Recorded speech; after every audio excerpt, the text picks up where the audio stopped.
This here DVD from Answers in Genesis should encourage you.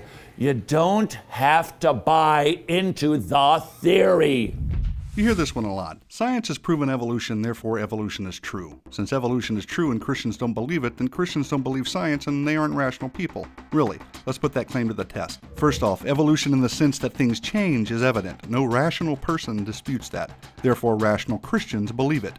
We can observe change, but evolution in the sense that life came from non-life and then that life began to randomly generate new genetic information and over time it eventually produced humans is something entirely different and something that quite honestly doesn't hold up against science. In other words, evolution in the sense of molecules to man is not scientifically plausible and therefore should not be viewed as scientific fact. Quite honestly, it is in great opposition to science, that is, observational science, the kind of science we can test and repeat and use our five senses to understand. Science demonstrates that over time, living organisms lose genetic information. They don't gain it. That same science demonstrates that life doesn't arise from non-life. Follow along if you would. Fact 1. There is no known observable process by which new genetic information can be added to an organism's genetic code.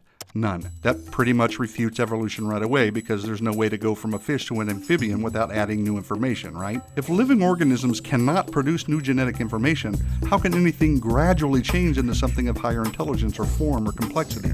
That is, how can anything evolve from an amoeba to a man without adding new genetic information? The answer, of course, is that it can't. Plain and simple. Now, some have speculated and they have imagined all kinds of things and they brought in artists to produce creative renderings based on guesses, and they have been successful in telling a very convincing story that humans evolved from ape-like creatures. But those are just drawings, people. They're just stories. But what we really observe is humans are humans and apes are apes. Now, if fact 1 buried evolutionary thinking deep into the Precambrian soil, this next fact, fact 2, tosses so much sediment on it that not even the greatest team of paleontologists with the latest subterranean gizmo could dig up the remains. Check this out. Never, again, never has it been observed that life can come from non-life. So here are two major scientific evidences against evolution. I reiterate for clarity, life has never been observed to come from non-life, and there is no known, observable process by which new genetic information can be added to the genetic code of an organism. So, molecules to man evolution doesn't really make scientific sense. Yet we are all here, and life is all around us in various forms. Although evolution cannot account for this, the Bible can. The Bible reveals that the all-powerful, all-knowing, supernatural God created the heavens and the earth out of nothing, and all life according to its kinds, that is, each with its own set of genetic information.